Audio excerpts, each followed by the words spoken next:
A little bit of background on Marty Oberman. For some of you, we had a little bit of technical difficulty.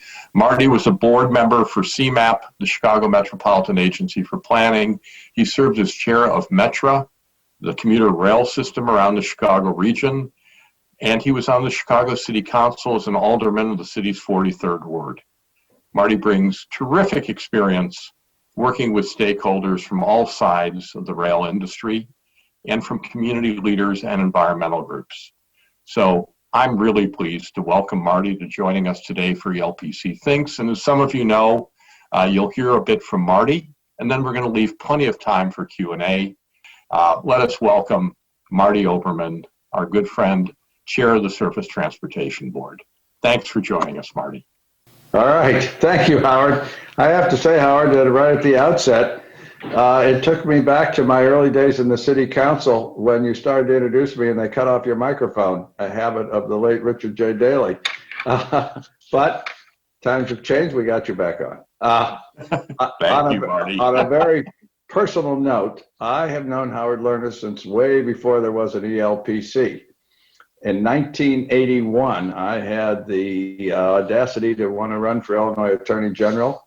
And Howard was my mentor on all things utilities and coal, and everything I know about it until now I have learned from Howard. So we go back a long time, and I have continued to rely on him for advice and mentorship. So thank you. Delighted to be here. I've got more notes than there's time for, so let me go over a few things I think that might be worth putting this in context, what we do at the Surface Transportation Board. A little general background. The Surface Transportation Board is the successor to the Interstate Commerce Commission, which was created in 1987 as the first administrative agency in the history of the United States. In 1995, the Congress abolished the ICC and replaced it with us, the Surface Transportation Board, greatly reducing the board's powers and jurisdiction, although they're still significant. But the ICC days, the ICC pre-regulated rates of all kinds of transportation, rail, trucking, and so forth. So just as in the old FAA days when the price of an airline ticket was preset, the price to ship a ton of coal was preset, and the railroads couldn't charge more, couldn't charge less. It was such a powerful agency that it has been said that back in the 1930s and 40s, the chairman of the ICC was the second most powerful person in Washington. That clearly is no longer true. No one in their right mind would make me the second most powerful person in Washington or anywhere else. That doesn't mean I don't think it would be a good idea. But generally speaking, as Howard said, our main assignment is the economic oversight of the rail industry, and we do that within the current statutory mandate. And I was going to spend a little more detail on it, but in the interest of time, I will just summarize for those of you who are interested.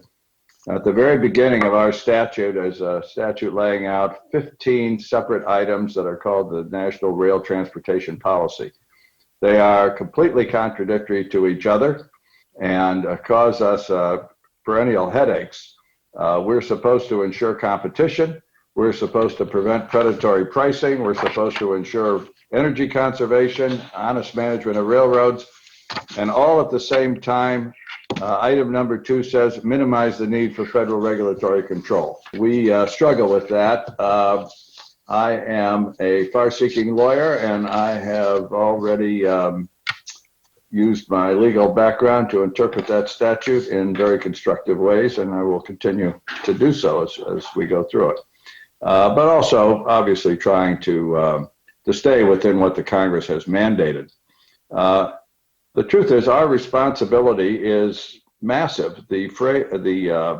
Most estimates are that 40% of all long-term movement of freight in the United States occurs on rail, at least when measured by weight, and really affects a major portion of the overall economy. So almost everything you do. I mean, I was astounded to know that plastic pellets made on the Louisiana coast end up in your plumbing pipes and in the upholstery in your car and every place else. So we have a massive impact on the economy.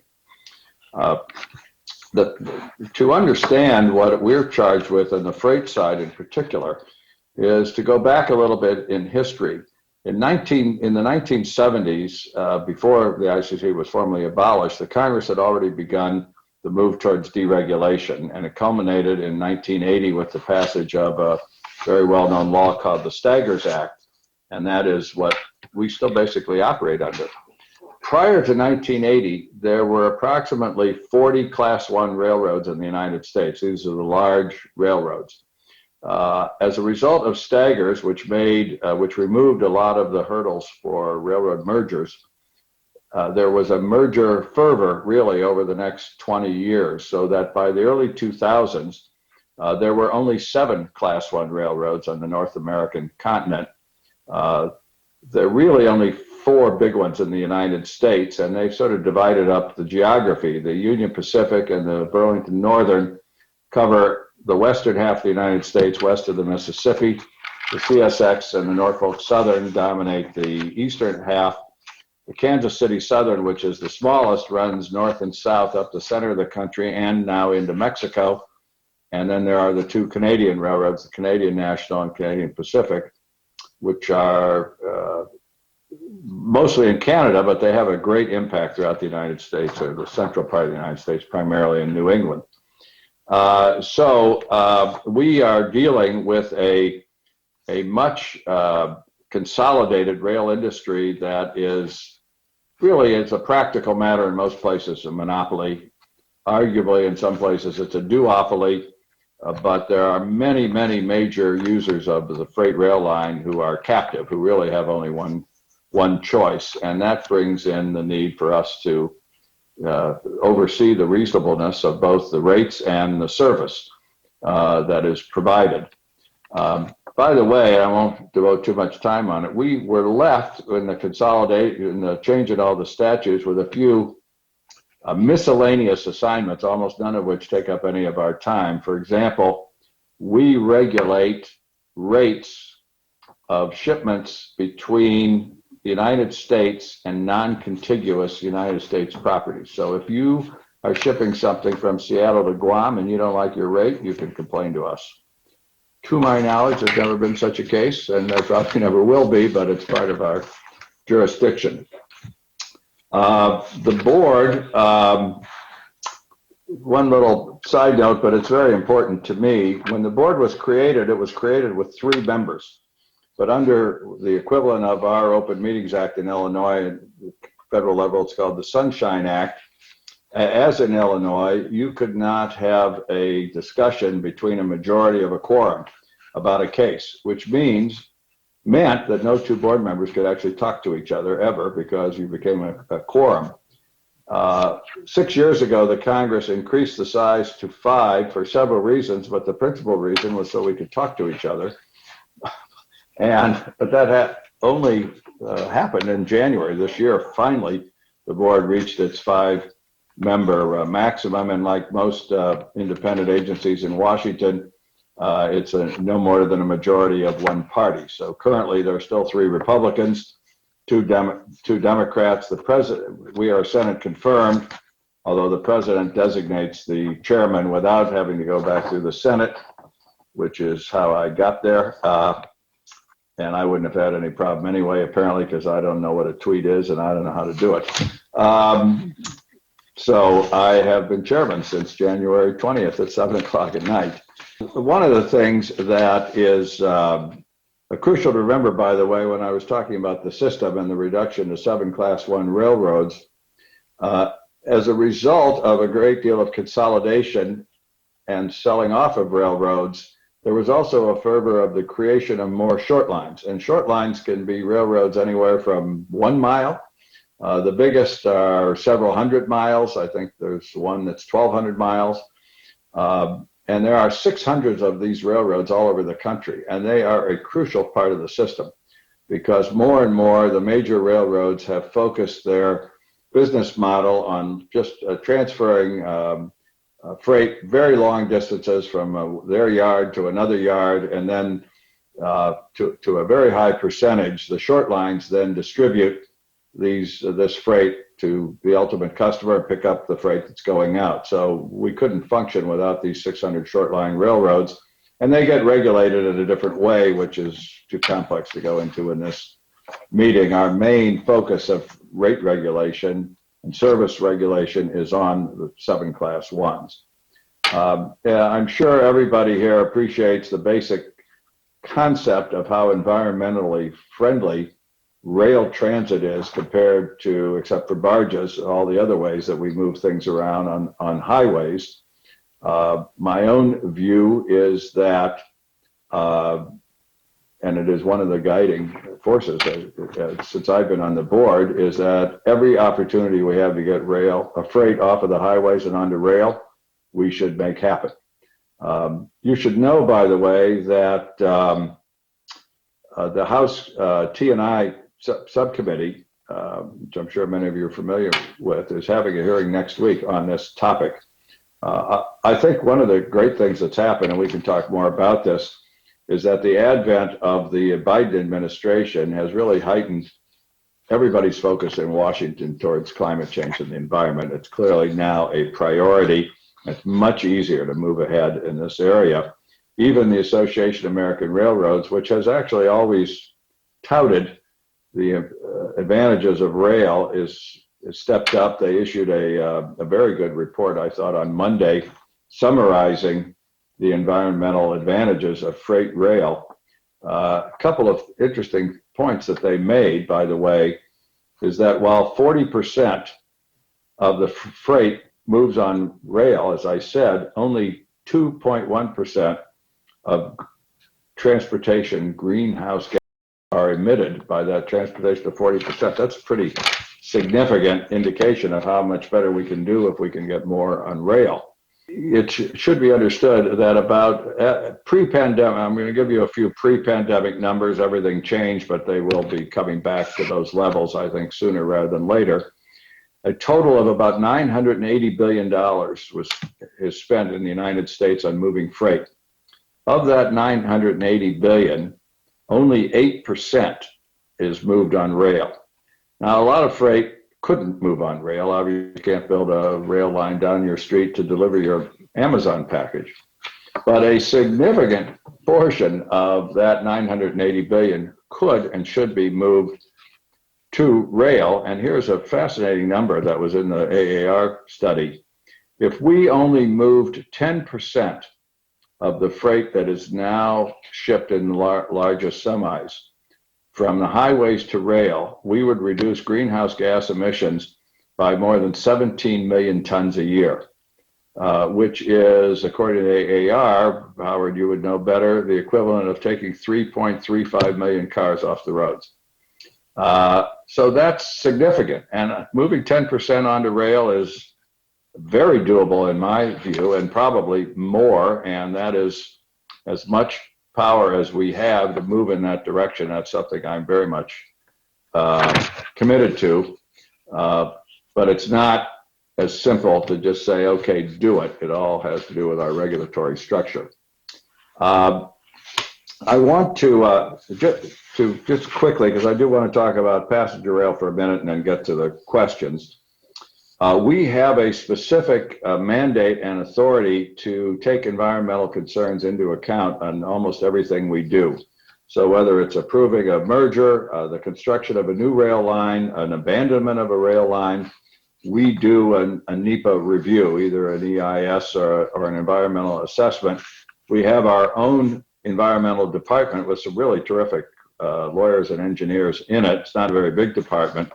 So for big projects, we often team up with another agency like the EPA or the Corps of Engineers to conduct the actual environmental work. And of course, often it is the applicant who is required to hire a contractor who we supervise to do the environmental investigation. But we do it, we take it seriously. And one thing that I have begun to focus on, and it hasn't always been the focus at the board in my view, is that when we do an environmental review, it's not just to see if this new rail line is going to go through some endangered grouse's nesting area. That's important. but also what are the overall, the bigger impacts, indirect impacts of the project that's under review.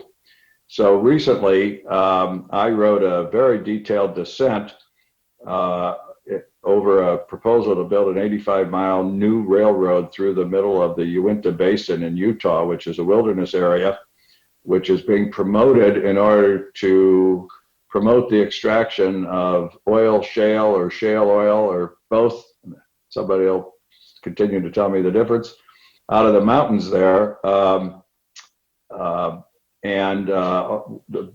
The question was giving it a preliminary approval before we did our environmental review. The majority decided to go ahead with that. I wrote a long dissent, and among the things I pointed out was that we're entering a period with a greatly reduced global demand for oil, both in the short term and almost certainly in the long term. And why are we threatening a wilderness area with a railroad that to take out oil that may never be needed? We haven't finished our environmental review, so these issues will come up again, and it's not clear what the board will do in the long run. But it is that kind of overview of environmental concerns that we have the authority to deal with, and I think should be very much on our plate. So getting to passenger rail, unfortunately, I guess I am a big passenger rail fan. We have limited ability, but important ability. So as Howard said, when Amtrak was created, we are was the ICC and now us, we're the agency to resolve problems. Amtrak doesn't actually bring their problems to us very often when they are not given preference by freights as they're required to be given. You can't have a lawsuit every time you're put on a siding. The Amtrak's put on a siding. It's just too complicated. And we have to improve that balance. One of the things we do is regulate on-time performance. We're given new authority in this area, and authority which was given to us 6 years ago and has been in litigation for 5 of those 6 years. And we are now about to have a new set of regulations adopted by the Federal Railroad Administration, which had the power to do that, setting forth the metrics and standards that passenger and freight rail have to meet in terms of on-time passenger performance. And resolving those contests, and there will be some, is directly on our plate. One of the things that I have already begun, have initiated at the board, is to gear up the personnel within the board whose focus will be to handle these intercity rail on-time performance matters. I think they're going to be made. They're remarkably complex. There's nothing we do that's simple. And so I think those disputes will take time and expertise.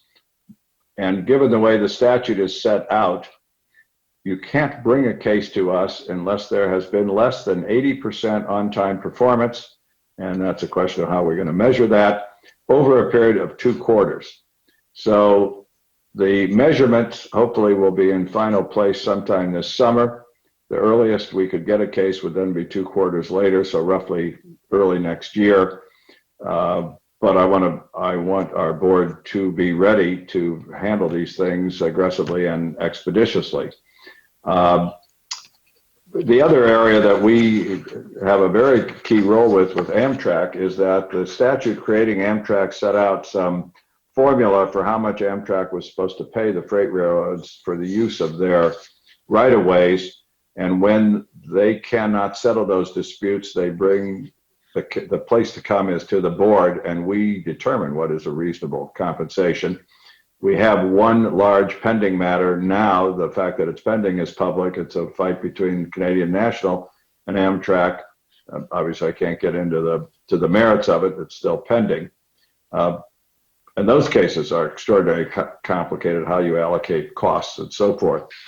The other major area of concern, and I have heard a lot about it, as you might imagine, since my alma mater is Metra, is what do we have to do with commuter rail?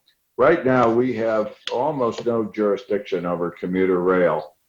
Unlike with Amtrak, where if a freight railroad is denying Amtrak access to their tracks, the statutes make it clear that we have the power to order such access in the terms of it. We do not have that power with regard to commuter rail. We do have a statute which says we can mediate between commuter rail and freights, but if there's no stick at the end of that carrot, there's not much we can do to force the issue. There is a lot of talk in Congress about giving us similar authority. It hasn't happened yet. I'm not supposed to lobby Congress, so I just will say we stand ready, willing, and able to do what they tell us. We don't have special jurisdiction over high-speed rail other than our general jurisdiction over passenger rail. One of the things we do with all rail, passenger and otherwise, is that we determine whether the rail line is part of the interstate system. If it is, we take jurisdiction over it, and it's very meaningful because there is a very strong, probably one of the strongest anywhere in the statutes, preempting all regulation of rail if it's part of the interstate system, and only the STB can regulate it. So that in the recent years, the major issues involving high-speed rail are these lines going to be under our exclusive jurisdiction? And I think it can relate to a life or death future of a high-speed rail line. The most recent one is that there has been a proposal pending for years for a high-speed line between Dallas, Fort Worth, and Houston, about 240 miles. And there was a huge debate. There's a lot of opposition from the ranchers down there who don't want a rail line over their ranch, and from everybody else who thinks that high-speed rail would be good for everybody. And there was a big question about whether that was part of an interstate rail system. Last year, we determined that it was, because it has a connection with the Amtrak lines that come into Houston and Dallas, which is all you really need. And so we have asserted jurisdiction over it, which will then preempt local Texas authorities from trying to basically stop the railroad. There was a similar issue for the California high-speed rail line before I got there. The board took jurisdiction over that too. There's another high-speed rail project pending to go take gamblers from Los Angeles to Las Vegas. That one goes over state lines, so it's obviously an interstate system. Generally speaking, I have always been a fan of passenger rail and high-speed rail, and I am reliably informed by the circuit courts of the United States that ultimately, as a board member, I'm supposed to use my own value judgments interpreting national rail policy and deciding these cases. So I'll leave it at that. That was my friend Judge Tatel told me to do that in a prior case, or told the board. So Howard, with that, why don't I stop and leave it open for as much time as people want to pepper me with questions. Absolutely, and thank you, Marty. By the way, Howard, the case in which I educated myself exactly what I'm supposed to do was the EJ&E case involving rail crossings in Barrington. It was a very erudite decision, I thought. So anyway, go ahead. Hey, Marty, from some other good friends from Chicago, Steve Schlickman, others, what's your thinking about Union Station? Is there anything that STB can weigh in on the Metra and Amtrak disagreement on that? And, as you're looking at different opportunities, say on climate, how about electrification? Are there things that you can do in terms of moving the freight rails to look to electrification as ways of saving money and reducing pollution? Murphy's question. Both good questions. I could say almost nothing about Union Station now. I could talk about it historically, and then I'll tell you where it stands. I was very intent on the renovation and upgrading of Union Station, which is vastly overdue, while I was chairman of Metra. It's owned by Amtrak, as I think everybody knows. Metra is its biggest tenant. Over 90% of the people and trains that go in and out of Union Station are Metra trains and passengers. And I shouldn't comment on my frustrations because now I'm in a different role. Shortly after I got to the STB, And the STB does have specific jurisdiction over resolving disputes between commuter railroads and Amtrak, not the freights, but Amtrak on the use of Amtrak property. Metra and Amtrak, I can't remember who sued whom. I think Metra initiated it in front of the board over the terms of Metra's lease with Union Station, which would have a lot to do also with the renovation of Union Station. I promptly recused myself from that case, so I can't talk about it. Partly, I don't really know where it stands since I'm recused, but if I did, I shouldn't talk about it. Of course. The answer about the legal power is yes, the difficulties between Metra and Amtrak are litigable in front of the STB and are being litigated. On the question of electrification, the little I have ever heard about that in the freight network is that I think the freights regard it as enormously expensive to try to electrify long distances that they move freights. There is a lot of activity going on in the freight power world. Canadian Pacific just announced a venture in which they are going to be experimenting, putting out, I think they already have 1 or 2 hydrogen-powered locomotives. I'm anxiously waiting to see how that pans out.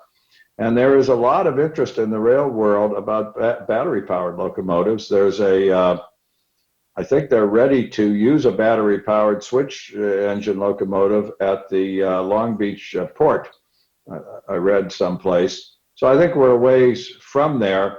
The railroads are very conscious of the need to move in this area because of all the talk about long-distance electric-powered truck platoons, driverless ones. I'm not particularly anxious to see 10 semi-trailers moving down the highway at 80 miles an hour without a human being controlling them under electric power, but I imagine it's theoretically possible.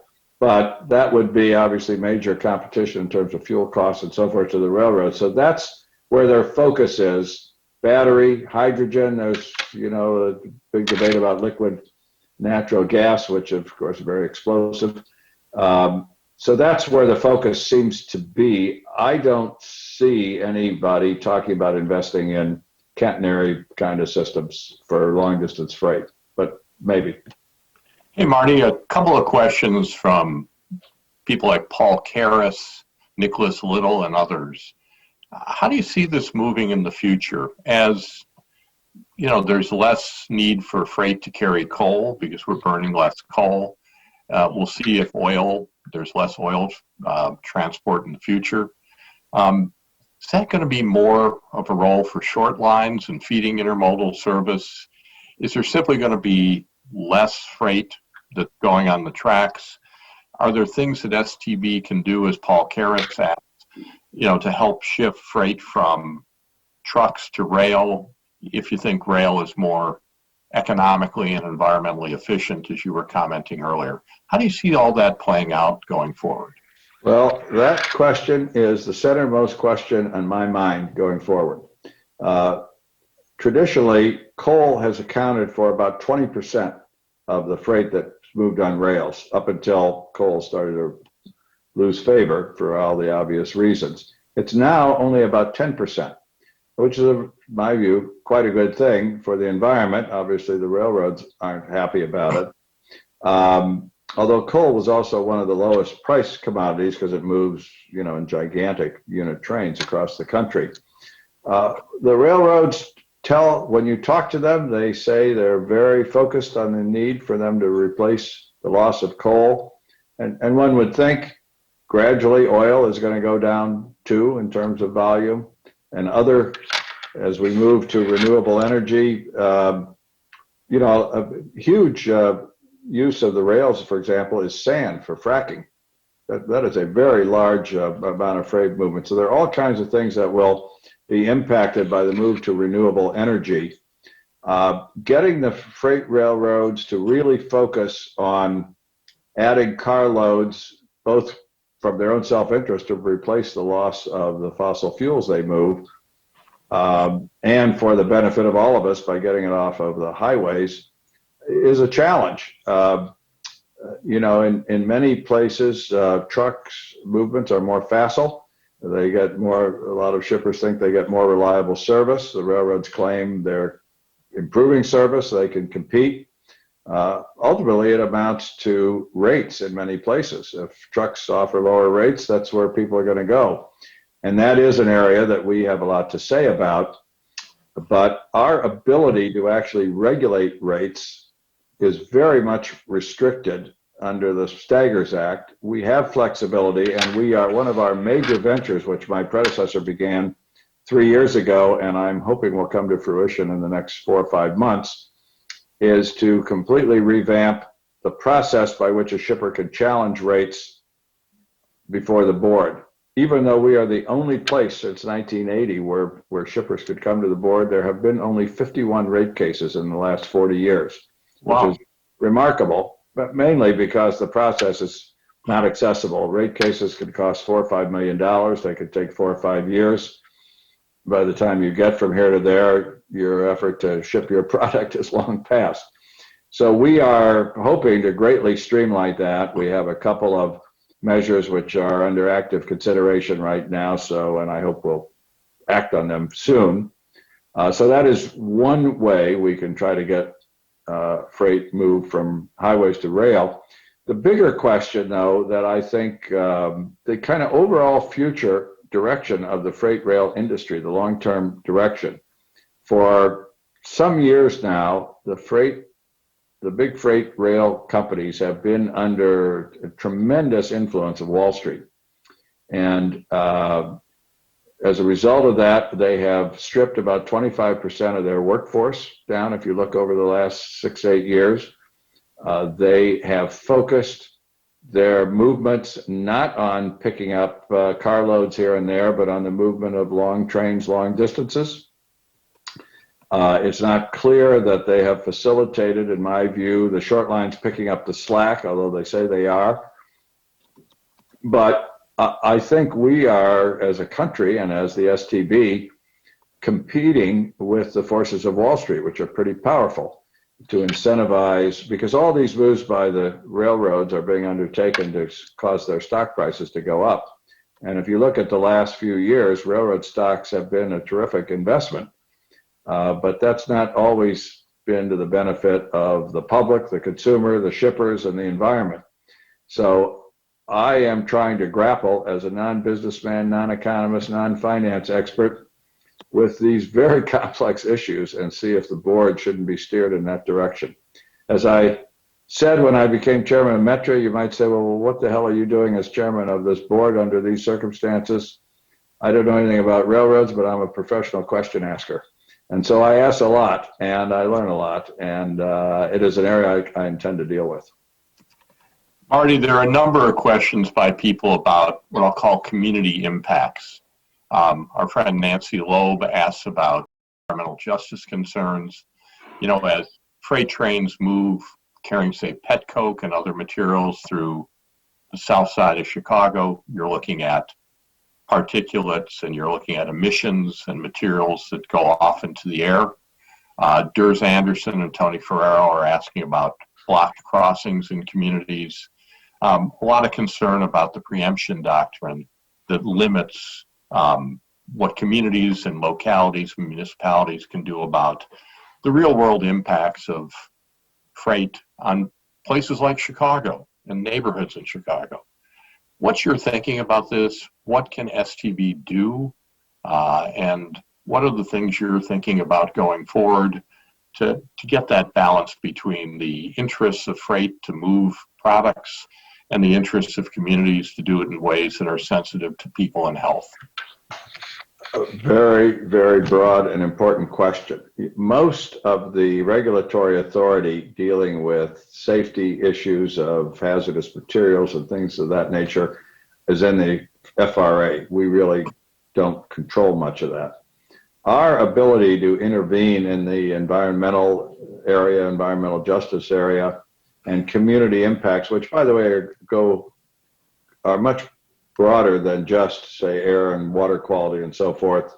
For example, the debate over the safety of rail crossings in that EJ&E CN acquisition our ability to limit those impacts was under our environmental authority. It all falls in that area. So we do have the authority, but it is almost entirely limited to when a railroad's asking us for something.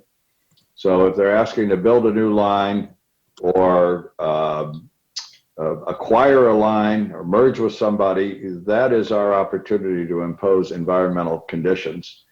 And we have, probably not as often as I would have liked to, but I think going forward, those will get a close look. But we don't have much authority to go into an existing environmental issue, such as, the old smoky locomotives and rail yards on the south side that have been there for years, and tell them to stop. I don't think we have that kind of jurisdiction.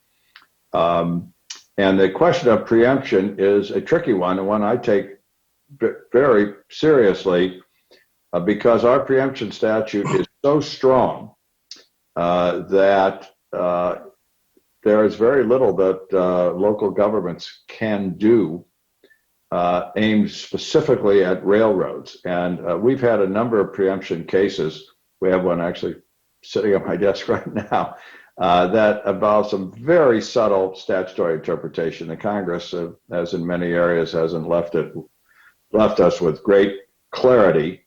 And there are many situations which are frustrating to me, in which we end up saying, well, the local law is preempted and we don't deal with it, and therefore you don't have any place to go.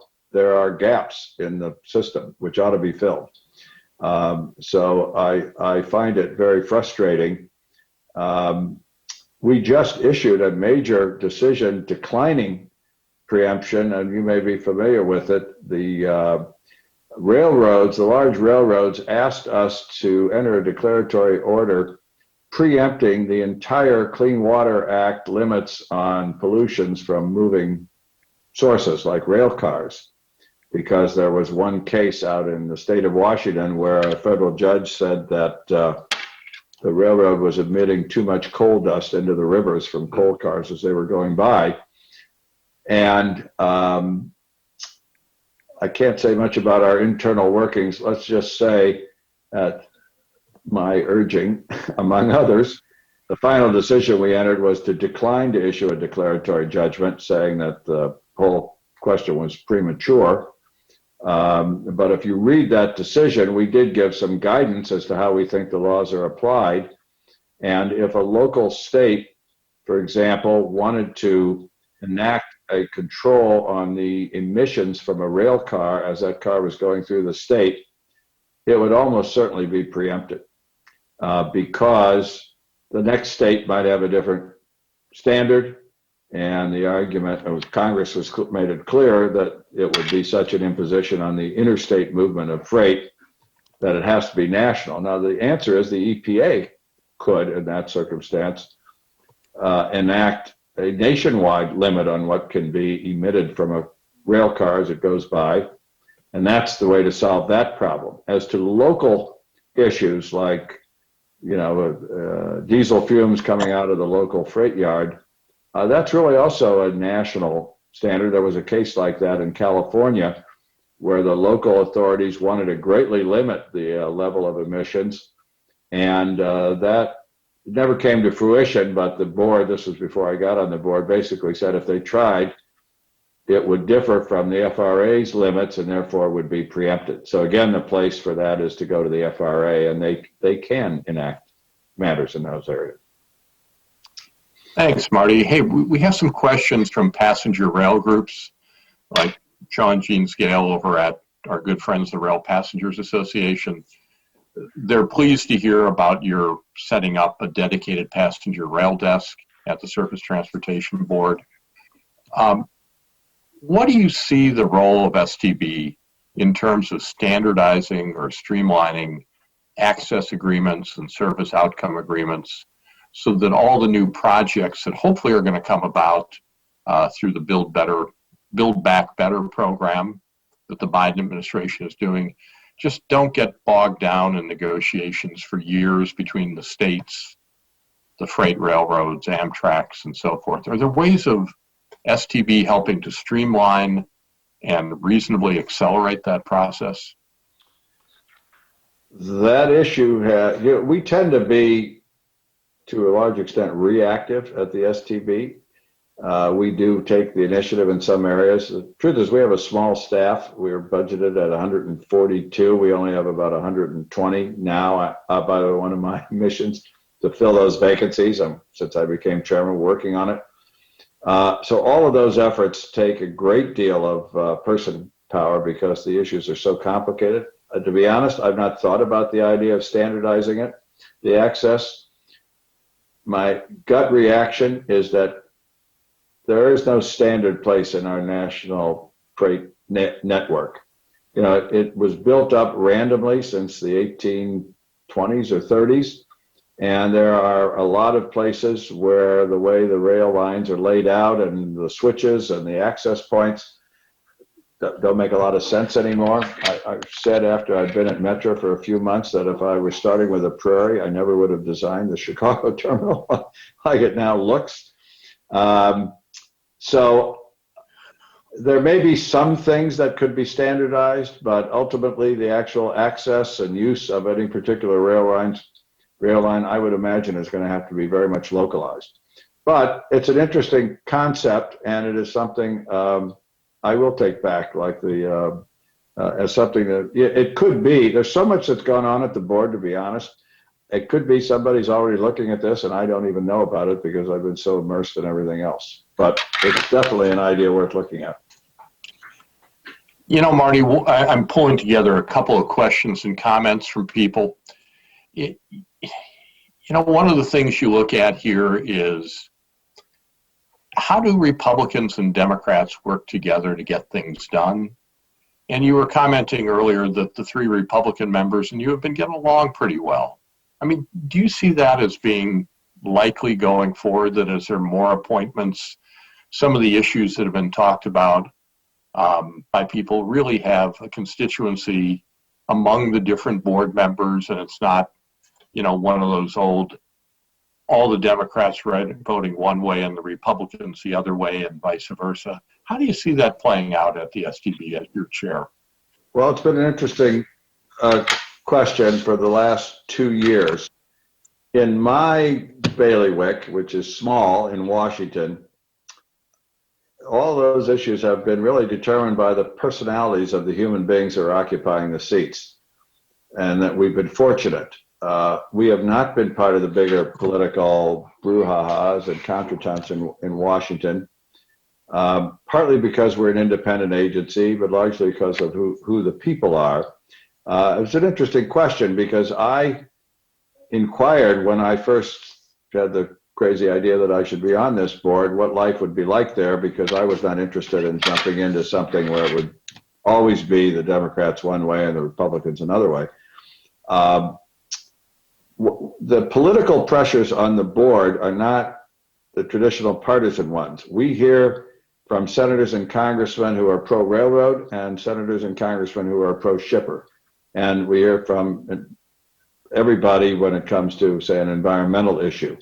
But you couldn't draw a line across by labeling this on a partisan basis. There are Democratic pro-railroad people and Republican pro-shipper people and vice versa. So the traditional partisan divides don't affect us from the exterior. And what I will say about I think it's fair to say among the 2 Democrats and 3 Republicans now on the board that across some broad measurement of conservative versus liberal in the traditional sense, not the Trumpian sense, the Democrats are going to tend to be more liberal and the Republicans are going to be a little more free enterprise oriented, but not extremely so in either direction. I would say almost all of our approaches to these cases are really defined more by pragmatism. The challenge that I relish as chairman, and some of you may remember, I've had a few opportunities to be a chairman over my, what appears to be a long career now that I look back. I was chairman of Metra. I was chairman of the Chicago Shoreline Protection Commission under Harold Washington back in the 80s. and I was chairman of a commission under Jane Byrne, which none of you will remember, to set up a collective bargaining system for city employees. And my role in each case, and I relish this role so far at the board, is to foment consensus.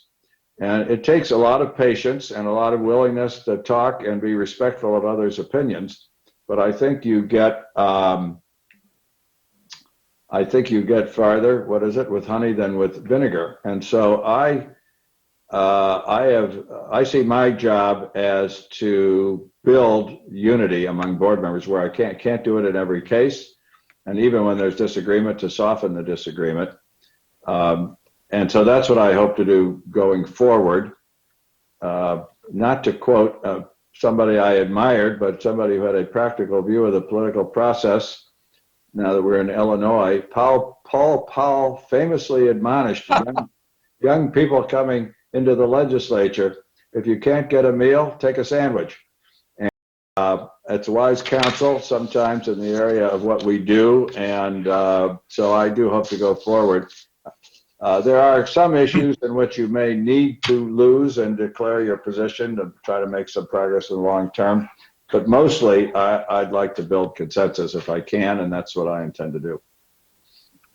You know, Marty, one thing I've always observed is some of the most important work that agencies do is before a crisis occurs. You know, take the prototypical freight rail crisis. A rail car carrying oil hits something and explodes, and then everybody says, well, what the heck was STB doing in terms of safety standards that could have prevented, you know, a catastrophic accident, or we hope not too catastrophic. And the ritual game of finger pointing goes on of who should have done what, where, when, and how. I've always thought one of the best things you can do is say, okay, what do you think might be a problem in the future? What can the board do now that lessens the likelihood of having that sort of catastrophic, you know, accident? I mean, how are you and the other board members thinking about, you know, some of the things that we all hope won't happen? You know, like the big rail car explosion that happened, you know, not too far from Galena, Illinois, what happened near Montreal, and so forth. You know, what can you do to be proactive? And, you know, you're not going to prevent it altogether. Stuff happens, but minimize, alleviate, lessen the possibility of those sorts of actions.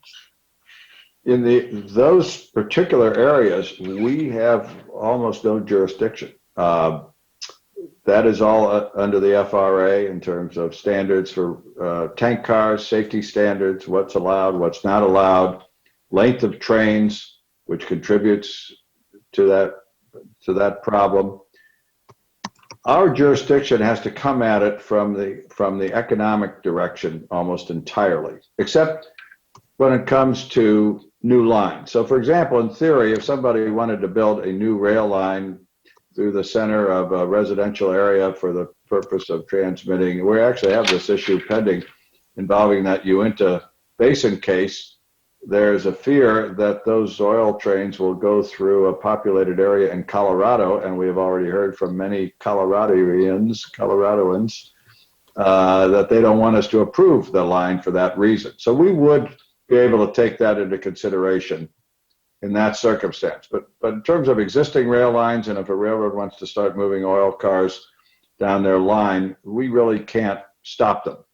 But where we can focus, and this is what I was alluding to earlier about the long-term impacts of Wall Street, I have asked myself exactly the question you phrased, but from the economic side, Howard, that 10 years from now, when we look back, if the National Freight Railroad has retracted so much for the purpose of profit taking, and we don't have an adequate rail system, you know, I don't want to be the person that when somebody says, well, this started on your watch 10 years ago, what did you do about it? And I am trying to get out in front of that right now. It's almost my first initiative as chairman. It's taken me some time to define what it is how we at the STB ought to be looking at those forces. And I am working on that intensely right now. Are there any railroad finance experts out in the audience who want to call me after this and enlighten me further, I would invite you to do it. It's a very complicated area. And I will say I'm not afraid of government action where necessary, but I am impressed with the delicacy of government interfering with markets and not screwing it up. So it's not something you just jump into lightly. But I think the point is extremely well made. You know, most people in government focus on the short term, even on the administrative side, because we are overwhelmed with business. It just keeps us busy that we have to do. And on the electoral side, there's very few people win elections by something that's going to happen 20 years from now. And there's not an incentive for congressmen and senators for the most, unless they're thoughtful people, to look down the road. But we all in the voting population need to keep the pressure on in those areas. So, Marty, what are the things that, as you're looking at STB, you know, if there are three things that you could really get accomplished as the chair under your chairmanship, well, you know, what are the three things that are, you know, sort of top of the list for Marty Oberman? There aren't three things, but so let me have a disclaimer. I know you're ambitious. You want to get more than three things done. I do.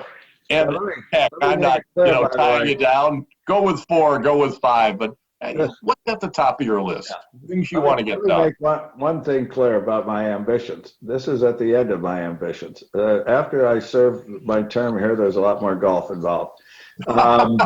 So let me make that clear at the outset. I'm not going anywhere else. I want to make an important disclaimer that's really not very probably important to the general public. It's quite important to me and the internal workings of the agency. Partly because of that long tradition that I mentioned at the beginning about the ICC, the chairman of the STB, by the way, who is not only chairman of the board, but is also the CEO of the agency, and that is a very different role than just being chairman. The culture, to some extent the law, but mostly the culture, is that the chair runs the place. The chair sets the agenda. The chair sets the direction. And there have been more or less dictatorial approaches to that by various chairmen over the last 25 years. My philosophy has always been an egalitarian participatory democracy. So I have been asked many times, by the way, Howard, by the rail and shipper world, how am I going to set the priorities now that I'm chairman? And my answer to that is that I'm going to set them by consensus with my board members. Yes, I have ideas, and I think it's my job as leader to give direction and urging and counseling, but I'm not going to mandate things that I don't have a consensus to move forward on. So with that disclaimer, I would say the three broadest areas, which I think there's at least two of them have been very much discussed, are one, finishing up the very important work to establish an accessible rate review mechanism for shippers. And that has been a bane to the shipping industry since the Staggers Act was passed for the reasons I mentioned. And I really think we have a shot at making a huge improvement this year. Secondly,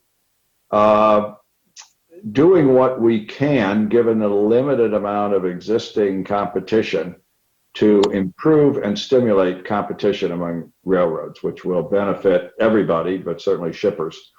And if it helps bring, to me, better competition will bring about fairer rates and better service. And so that as a broad direction, and there are some pending matters that have been pending for a long time to enhance competition, in my view, that I want to focus on.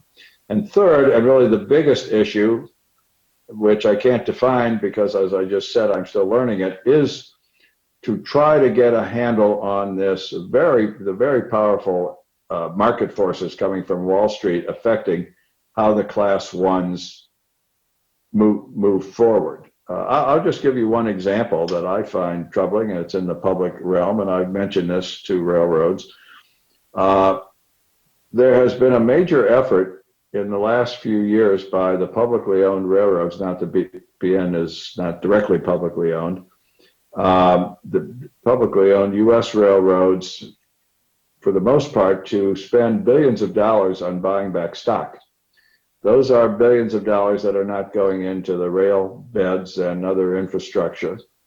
And I'm not saying they aren't spending enough on their infrastructure, but the UP has recently been borrowing money to purchase stock with, and they've made higher levels of stock purchases than their actual earnings have been. And as one Wall Street analyst report that came across my desk said, I'm pretty sure you can't keep that up forever. So those kinds of forces that could have a long-term impact on just the direction, the size of the freight rail networks, whether they're investing in the kind of infrastructure necessary to increase carloads and so forth. That's really, I think, the biggest area that needs to be examined, looked at, understood, and if changes need to be made to move in that direction. So for the moment, that's probably my highest priority, but my highest priority is to understand it first before I leap. Or as I like to quote President Obama, I like to think before I speak. Okay. Marty, hey, two last questions if Sure. we move toward wrapping it up.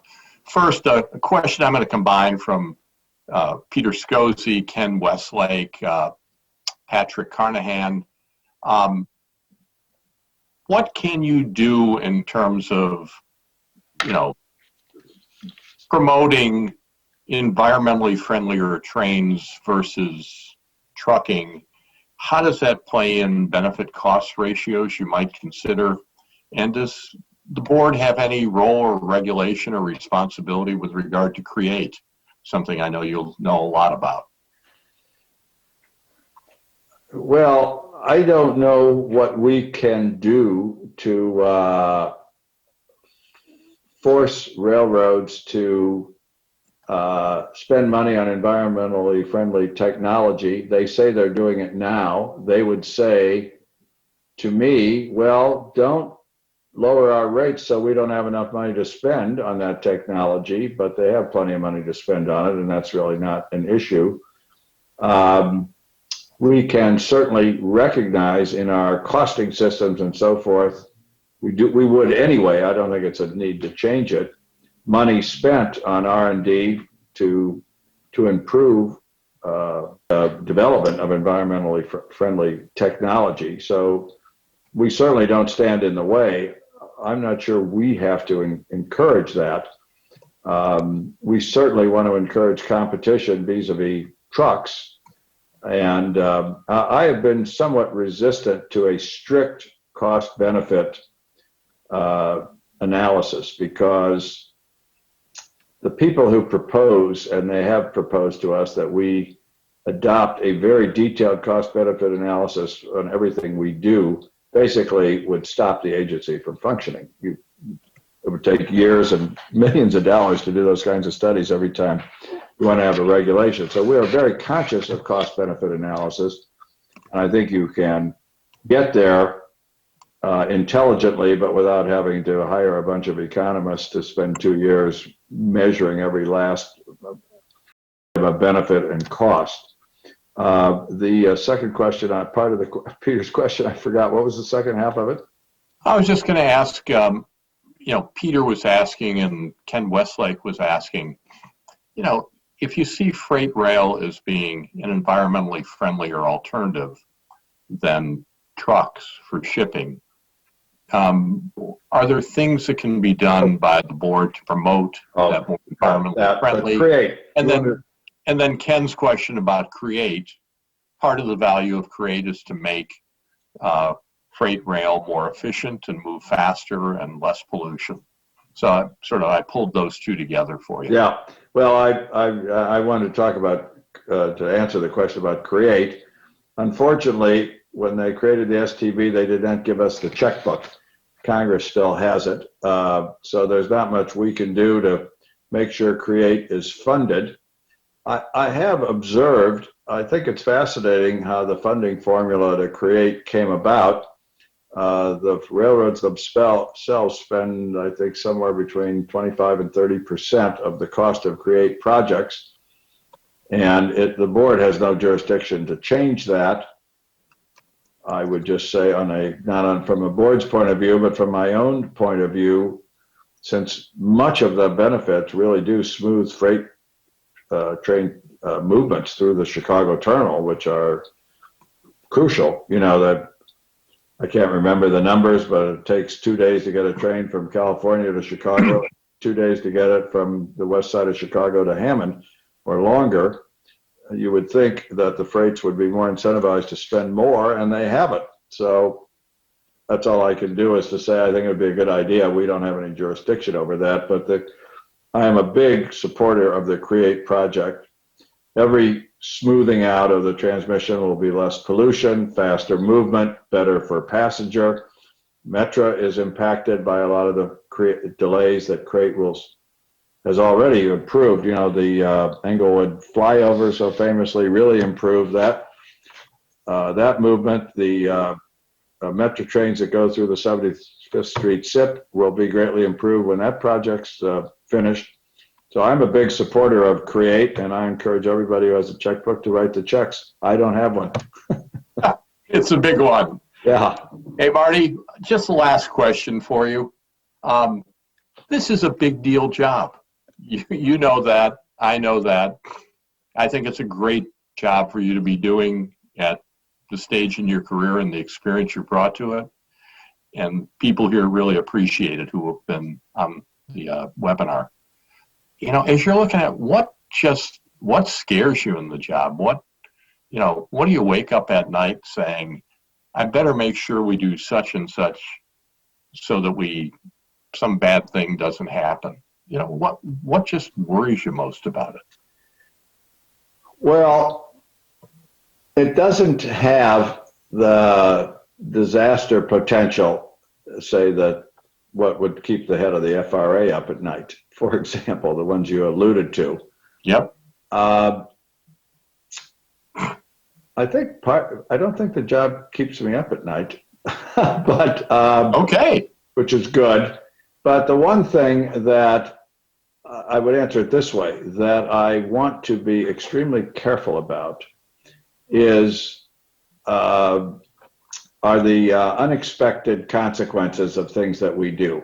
I think that's what's nerve-wracking, because the rail industry is such an arcane, complex world. The economics of it are extremely complicated compared to almost any other kind of business, and we're in charge of it.